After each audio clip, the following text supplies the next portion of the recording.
Ethiopia, home to more than 100 million people, the original home of the coffee bean, seat of the African Union, and a nation whose roots stretch back into ancient times. Ethiopia has been heavily settled, going far back into prehistory. Da'amet is the earliest known kingdom in this region, and was a contemporary of ancient Egypt and Nubia to the north. On the opposite side of the Red Sea, facing Da'amet, was the kingdom of Saba, in modern-day Yemen. These kingdoms appear to have had close ties, and some even theorize that they may have formed a single kingdom. According to Ethiopian tradition, this was the home of the legendary Queen of Sheba. She converted to the faith of Solomon of Israel, and bore his child, who returned to Ethiopia to rule as king, beginning a long line of Ethiopian kings, who claim direct descent from King Solomon. The Ethiopian Church today maintains the Ark of the Covenant was brought to this ancient kingdom during this period, and is being kept safely there under guard for more than 2,500 years. For unknown reasons, Da'amet gradually eroded into several city-states and successor kingdoms around 400 BC. One of these, Axum, would evolve into the first well-documented great power to rise in Ethiopia, and was able to unite the northern Ethiopian highlands beginning around the 1st century BC, where they established bases on the Ethiopian plateau, and from there expanded. By the 1st century AD, they became a major player on the commercial route between the Roman Empire and ancient India. A notable Persian religious figure and scholar of the time regarded Aksum as one of the 4 great powers of his day, alongside Persia, Rome, and China. To facilitate this booming trade, the Aksumite kings minted large amounts of gold currency that became widely used and have been found throughout the Mediterranean to India. Around 325 AD, the king Ezana converted to Christianity, making it the state religion, and was also the first state to ever use the image of the cross on its coins. Ezana campaigned against the kingdom of Kush to the north, as far as the borders of the Roman province of Egypt, and is believed to have been the reason for that 1,000-year-old kingdom's collapse.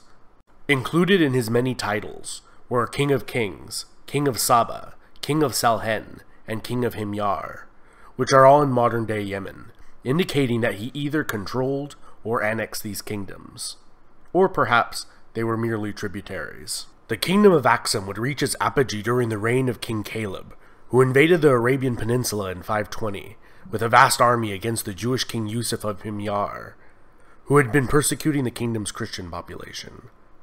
5 years after installing a native Christian viceroy, one of his own Aksumite generals killed the viceroy and declared himself king of Himyar. This general turned king, Abraha of Himyar, is mentioned in the Quran for his failed invasion of Mecca in the year 570. The rise of the Arab Empire would signal the decline and eventual demise of both of these kingdoms. Axum was completely cut off from any contact with the Christian Roman Empire and the vast revenues generated from Roman trade. The kingdom of Axum had a slow decline and began to contract back into the highlands. The kingdom of Alodia formed on its northern border and converted to Coptic Christianity and spoke a Nubian dialect, in contrast to Askum's Semitic dialect and script, used since the days of Da'amet in the 9th century BC. According to Ethiopian tradition, around the year 1000, a female pagan warlord overthrew the kingdom of Axum, laying waste to the land, burning ancient churches to the ground, and hunting down all members of the royal family of Axum.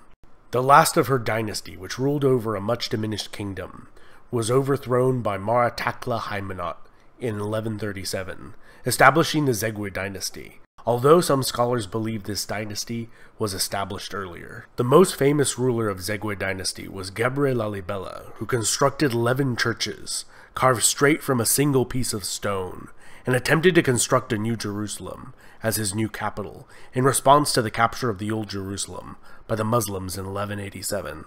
Despite the piousness of the Zegwe, they had one thing working against them in the eyes of many of their subjects. They did not claim direct descent from the biblical King Solomon, and around the year 1270 they were overthrown by a dynasty that did claim Solomonic descent. This Solomonic line of kings ruled Ethiopia for more than 700 years, with a brief interruption during the 14-year Abyssinian-Adal War, in which the Adal Sultanate was able to annex Ethiopian Abyssinia with Ottoman help, only to be beaten back to their original borders by the Ethiopians with Portuguese assistance. The Age of Princes was a period in Ethiopian history from 1769 till 1855, when the country was de facto divided within itself into several regions, with no effective central authority.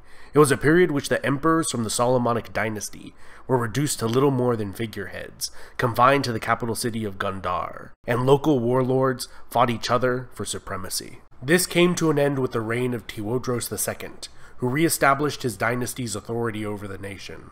However, this respite was short-lived, and he would commit suicide instead of being taken prisoner by a British expedition.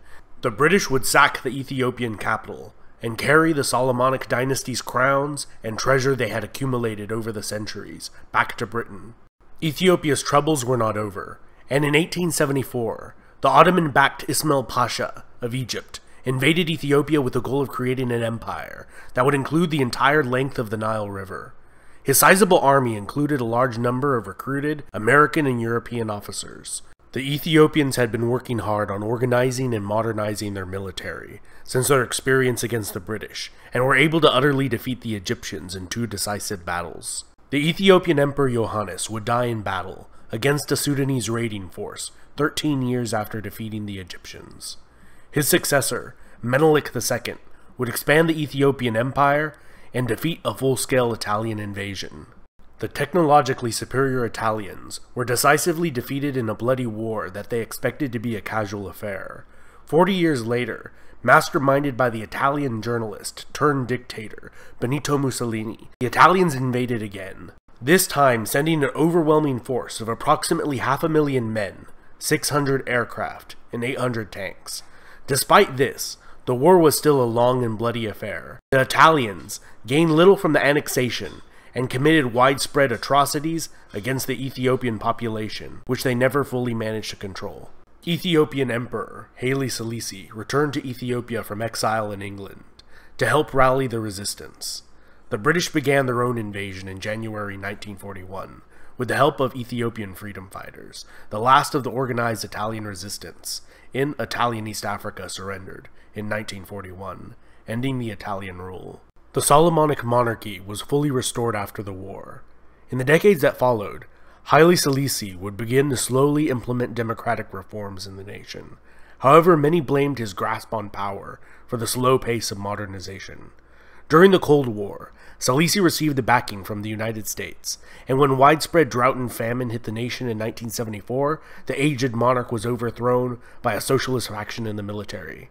They viewed Selassie as an agent of the corrupt capitalist West, and united with Eritrea, forming a larger chaotic state that was plagued by infighting and disastrously planned and implemented socialist policies. Eventually, Mengistu Haile Mariam brought an end to the more than decade-long power struggle and attempted the creation of a state following the Soviet model, famines and genocide included. In 1991, as rebels closed in on the capital of Addis Ababa, he fled and was granted asylum in Zimbabwe as an official guest of Zimbabwean President Robert Mugabe, where he still resides today at the age of 80, despite calls for his extradition.